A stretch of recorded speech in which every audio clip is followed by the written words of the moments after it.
All right, let me welcome in my esteemed colleagues here. Chris Herdigan in St. Louis, Sean Phelps in Kansas City. How was Thanksgiving, gentlemen? It's great. Full. Yeah. Forget about that. Let's get to it. All right, so let's dive in. So we got some election data coming up. And I sent out on both Twitter and Parler an article that I read that I found really, really impressive and important. Because for me, I think it's easy, there's a fraud in the election and everything else, and it didn't feel right.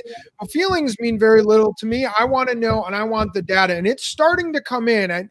I do believe it takes some time for the different data scientists and whatnot to start to really analyze it in a lot of detail.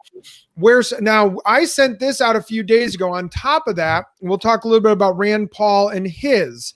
So just to polarize it, I sent out it was a blog post from a guy from New Zealand who's a data scientist who he specializes with insurance companies identifying fraud. A forensic investigative accountant, essentially, is actually what he's called.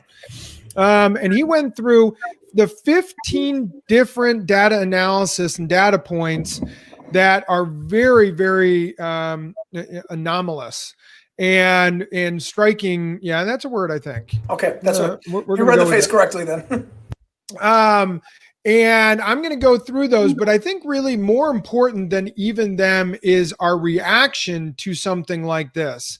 And why I say that is yesterday I received a parlay from Rand Paul, and it was about Rand Paul sent out saying, hey, what's going on with the election? You decide after reading this. And he sent out an article that described anomalies in vote counts and their effects on the election in 2020. And it is really, really, it's a quantitative analysis, and it's even over my head, and I'm a really smart person. And it's over my head how deep they get into using logarithmic and everything else to try to understand everything that's going on. You can look at the charts and see it. The big news, though, is after I read that, I told my wife and I said, wow, it's cool. Even a U.S. senators that lends some credibility, because you see some right-wing commentators talk about it, or we talk about it. That's one thing. But when you see a U.S. senator, I'm going to at least take a little bit more credibility around it. But then all of a sudden, Rand Paul, yesterday, I pull up Twitter, he is trending. He was the number one trend yesterday, and he is currently number 2. So I pulled it up, and all it was every single person on Twitter, as we know, the crazy left, just basically saying there is no way this is fraud. You're an idiot. You're stupid. I hope you die. I wish you died of COVID. Why isn't anyone looking at this stuff? So let's go through. I want to go through the statistical analysis, because this stuff it's pissing me off that no one is listening to this. And Sean, I know you're really into statistical analysis. Oh yeah, that too. And data analysis. So I'll try to highlight the article I sent out that I think is pretty important. Statistical anomalies in the 2020 presidential election. Number 1, the incumbent loss anomaly. Donald Trump, first incumbent president, 132 years to not be reelected. But the more importantly was how large his growth in his vote, but he still lost. He grew by 10 million votes and yet still lost. Now, by the way, no one's talking about it. I'm not so sure all the Donald Trump votes are real. I think a lot of data dump had to put some in for him too. Number 2, the House of Representatives results. There were 27 House seats that were listed as toss-ups by, the people who list these things, mainstream media and so on, listed as toss-ups. All 27 went red. On top of it, in almost every other election, you're going to see the House go with the top of the ticket. And what they say is, on average, you should gain a net 16 House seats when you win the party since 1964. And yet the Democrats lost 12. So instead of gaining 16, they lost 12. That was a big anomaly. The Senate, the same thing. And I'll try to move through it quickly. The swing state anomalies versus Obama's very strong 2008 performance. Now, here's the key. You might go, well, no, Trump won some swing states. Every swing state he won was run primarily by there's a red state. It tends to be a red state, red governor, and so on. And what that means, and they go into an extreme amount of detail on it, because you could say, well, what about Georgia? Well, they go into detail as to why Georgia doesn't fit this. And it's because Georgia, 2 years ago in the governor's election, it was claimed that Governor Kemp stole the election by 50,000 votes over Stacey Abrams. And to appease Abrams, they put in all different rules around voter tabulating, and they loosened all the rules around how they counted votes and everything else, which was the only swing state that is a red state that went blue. Bellwether counties. In every country, every democracy in the world, there is a bellwether county or a couple of bellwether counties that you look to that almost every year or every single election go with the eventual winner. And there are 2 counties in America, both of which went red, but supposedly Biden won. Thousands of precincts, all reporting significant overvote in Michigan. Biden outperforms Obama in 80% of, or underperforms Obama in 80% of Wisconsin counties, but outperforms in 5 of them by a significant margin, 16 to 40% better in those 5 counties, but underperforms by a landslide in every other county in Wisconsin. The Wayne County, Michigan anomaly, as we all know, the anomaly of the hugely lopsided votes in the minutes, and they go through specific by the second, because you can see when votes were put in, and they kind of translate the data that you can watch. But between 1 a.m. or 3 p.m., 3 a.m. Central in the morning of November 4th, in just very, very small amount of minutes, all of a sudden, and you can look at the charts, and actually that is, if you were to look at Rand Paul's, his article that he tweeted out, that's what his really spends most of their energy on, is these wild jumps that happen in the middle of the night. I'm still going through more of the statistical anomalies, not just that. The turnout in Wisconsin and Minnesota that were wild. The Pennsylvania mail-in ballot anomaly, that's just crazy. The Michigan counties anomaly, the MIT PhD engineer did an analysis on it and split in 3 Michigan counties. He plotted, did his whole chart and graphs, and there's no way any of this stuff made any sense. The same anomaly happens in Wisconsin, and really interesting was this is number 14. Virginia had a wild, they said there's about 40 different ballot drops or dumps. Each and every single one of them went exactly 55-45 Trump, Biden to Trump, exactly.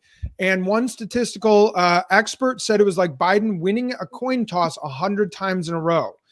And then last but not least, the mail-in ballot rejection rate is so much lower than it's ever been, historically way, way below an unbelievably small 0.2%, which it normally is anywhere from 1% to 6%. It can get as high as 6%. And yet, and in fact, in Georgia, there was over 6% in 2016, yet an unbelievably small 0.2% in 2020. So you look at all of this data, and this data screams to me something's up, right? I'm not saying it necessarily says there's fraud, but it definitely says something ain't right. So why is no one talking about it? And Sean, I want to know, when you look at this from all the books you've read on statistical analysis, what does this say to you? Well, I mean, there is definitely a confirmation bias concern of, like, are we looking for things that prove that narrative? Are we looking for all statistical anomalies? Because there probably are some statistical anomalies that go pro Joe Biden, like, how did Trump get so many more votes or whatever? There's got to be something out there that points to that side too. So I'd be curious to see what those claims are. But there's a lot that is weird, right? I'll go back to what I said right after the election, which I think the big win for this election was how it showed that the country is still split. I think that's a good thing. I think having a split government, hopefully the Senate stays red. That's a good thing. And it wasn't a landslide for Biden. So I think it shows that he's got to be a little bit concerned about what he does if he wants another term, or if the Democrats want another term in 2024. They can't go all far over to the AOC Bernie side of the party. Chris, thoughts? My tune has changed more from Biden probably won, but let's just check everything to make sure, to this is funky. And I try to listen to as many podcasts as I can about people who try to weigh out both sides really well. Primarily left-leaning people that voted for Obama, that now voted for Trump. And it is alarming. And I think I can't cite the polls. You might have some of this data about percentages of both parties that believe that, there was something rigged against Trump. I want to say I read one that was 30% of Democrats believe that Trump had this stolen. And obviously a much larger number of Republicans feel that way too. I'm sort of fast forwarding to what outcome here is the best outcome? Because I'm thinking, okay, outcome number one, Trump can't prove it. It looks bad and everybody knows it. It stinks, but he can't prove it. And Biden's elected, in which case nobody believes that he won a fair election. Again, the most damning one you didn't even mention was that Biden got more of the black vote than Obama did. And Biden got more than 10 million votes more than Barack Obama did. That it's implying that Barack Obama only got his votes because Joe Biden was on the ticket. That is an impressive hurdle to try to jump. See now here's where I disagree. I go, that's one of those feelings, and I hear that, but I go, well, you can make the argument he got more votes because, well, people hate Trump. It's not that they like Biden, but they hate Trump. All right. But the point, again, this is statistical analysis. And Sean, to your point, talk about being not so silent, sitting on a fence. Well, let's see the other side. I'm waiting. There's no one out there claiming any type of look at the numbers against Trump. Look at this. There is zero evidence showing the other side of this. I'm totally open to hearing it. I have posted, please refute anything that you see here. Tell me anything that's crazy. But Sean, to the point of this, what they're showing is they're showing statistical anomalies, and all of the statistical anomalies are in favor of Biden. That's the point, is going anything that looks statistically weird is pointing towards Biden. And actually, there was another thing posted by General Flynn. Congrats on getting, pardoned. But he posted an article in the American Thinker where they go through the code, because the New York Times has showed the code. All the IT coding, right? The developers, and they go through it, and the person actually puts it in layman's terms.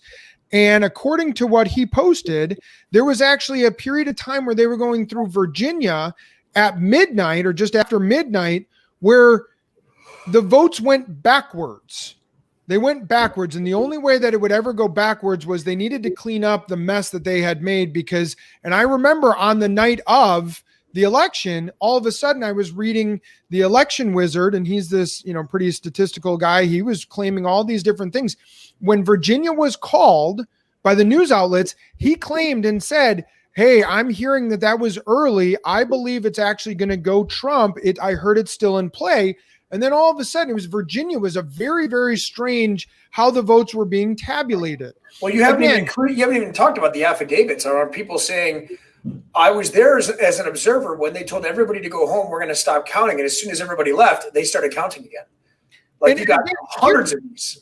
Why is the press not covering any of it? Why can you read none of it on CNN, none of it on MSNBC?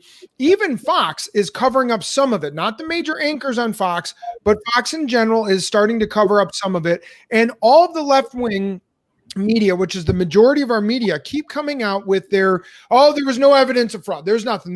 Hey, nothing to see here. Put Biden in. Nothing to see here. They change it, right? They go, well, there's no widespread evidence. Then the latest one is there's no new evidence being presented. Okay, yeah, there is evidence. And they keep playing these word games and just straight up lying. And I think a lot of people see through it, man. I really do. I think it's showing the polls of people who think this thing was rigged. And you pretty much can't convince me, no matter who gets elected, that there wasn't something fishy going on here. I wholeheartedly agree.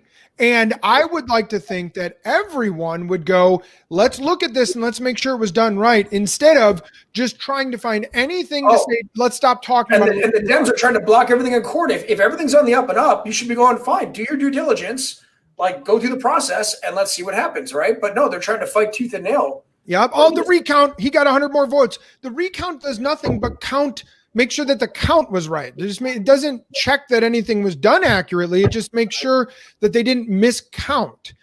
And that doesn't show if there was fraud. It just shows if they counted correctly. There is so many different things that are screaming.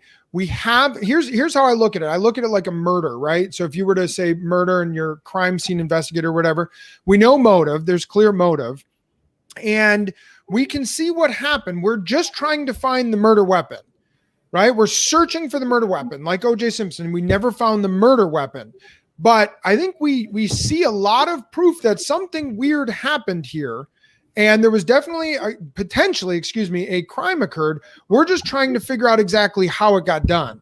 We're trying to put it together, and no one is trying to help. It's amazing. It's like this crazy groundswell of just right-wing people out there who are searching for the truth. And frankly, if I go back 4 years and everyone, I remember this distinctly, was talking about everything going on with Russia, and they colluded.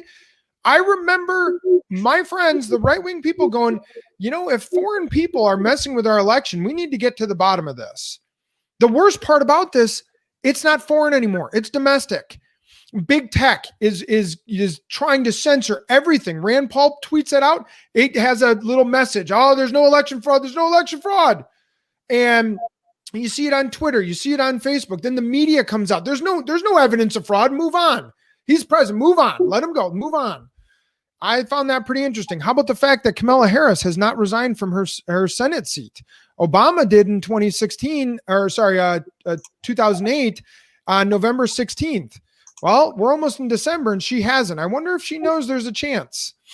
So I find that, some interesting stuff. I think they know more because no one wants to talk about it. And I don't know why. I think it's crazy. I think it's something that needs to be investigated and really gotten to the bottom of it, because there is way too much. And we said it, 3 podcasts ago, the lottery theory. There's no way all of this statistical stuff is going to go in one favor of Biden. Again, he won a coin toss 100 times in a row.